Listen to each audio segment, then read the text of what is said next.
എനിക്ക് അറബി പഠിക്കണമായിരുന്നു, പക്ഷേ ഓൺലൈനിലൂടെ പഠിക്കാൻ പറ്റുമോ, അതിനുള്ളൊരു അവസരം ഉണ്ടാവുമോ എന്നുള്ളൊരു ഡൗട്ട്ഫുള്ളിയാണ് ഞാൻ ഈ കോഴ്സിന് ജോയിൻ ചെയ്തത്. അപ്പോൾ നമ്മളെ സ്റ്റുഡൻ്റ് ആയിട്ടുള്ള തസ്മിയ നമ്മളിവിടെ ഉണ്ട്. അപ്പോൾ കോഴ്സ് എങ്ങനെ ഉണ്ടായിരുന്നു എന്നുള്ളതൊക്കെ നമുക്ക് ചോദിക്കാം.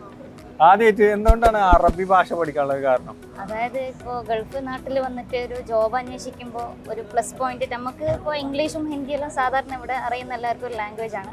പക്ഷേ ഒരു എളുപ്പത്തിൽ ഒരു ജോബ് കിട്ടണ്ടെങ്കിൽ അറബിയും കൂടി ഒരു ഫ്ലുവൻ്റ് ആയിട്ട് അറിഞ്ഞിട്ടുണ്ടെങ്കിൽ നമുക്ക് ജോബിനൊരു പ്ലസ് പോയിന്റ് ആയിട്ടുള്ളത് കാരണം നമ്മൾ അറബി കോഴ്സ് എടുത്താണ്. അതെ. അപ്പോൾ എങ്ങനെയുണ്ട് നമ്മളെ കോഴ്സ് പിന്നെ ഇത് ചെയ്തിട്ട് നിങ്ങൾക്ക് പിന്നെ എങ്ങനെയാണ് കോൺഫിഡൻസിലൂടെ സംസാരിക്കാൻ കഴിയുന്നുണ്ടോ, മനസ്സിലാകുന്നുണ്ടോ? കോച്ചിങ്ങെല്ലാം നല്ല നമുക്ക് ഫ്രീ ഉള്ള സമയത്ത് ഏത് സമയത്ത് വേണമെങ്കിലും ഡൗട്ട്സ് എന്തെങ്കിലും ഉണ്ടെങ്കിൽ ചോദിക്കാം. നമ്മളെ ഫ്രീ ഉള്ള സമയത്ത് എപ്പം വേണമെങ്കിലും നമുക്ക് ഓൺലൈനിലൂടെ ക്ലാസ് ഫ്രണ്ട്ലി ആയിട്ടുള്ള ട്രെയിനേഴ്സ്. അപ്പോൾ ഏകദേശം പിന്നെ ഇപ്പോൾ ഏകദേശം കോൺഫിഡൻസോടുകൂടി സംസാരിക്കാൻ കഴിയുന്നുണ്ട്, അതുപോലെ അവർ പറയുന്നതൊക്കെ മനസ്സിലാവുന്ന രീതിയിലൊക്കെ എത്തിയോ?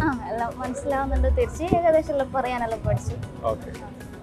ഇതേപോലെയാണ് നമ്മളെ ട്രെയിനേഴ്സ്. ഇതേപോലെ നിങ്ങൾ ഫ്രീ ആവുന്ന സമയത്ത് വളരെ ഈസി ആയിട്ട് നിങ്ങൾക്ക് പഠിപ്പിച്ചു തരും.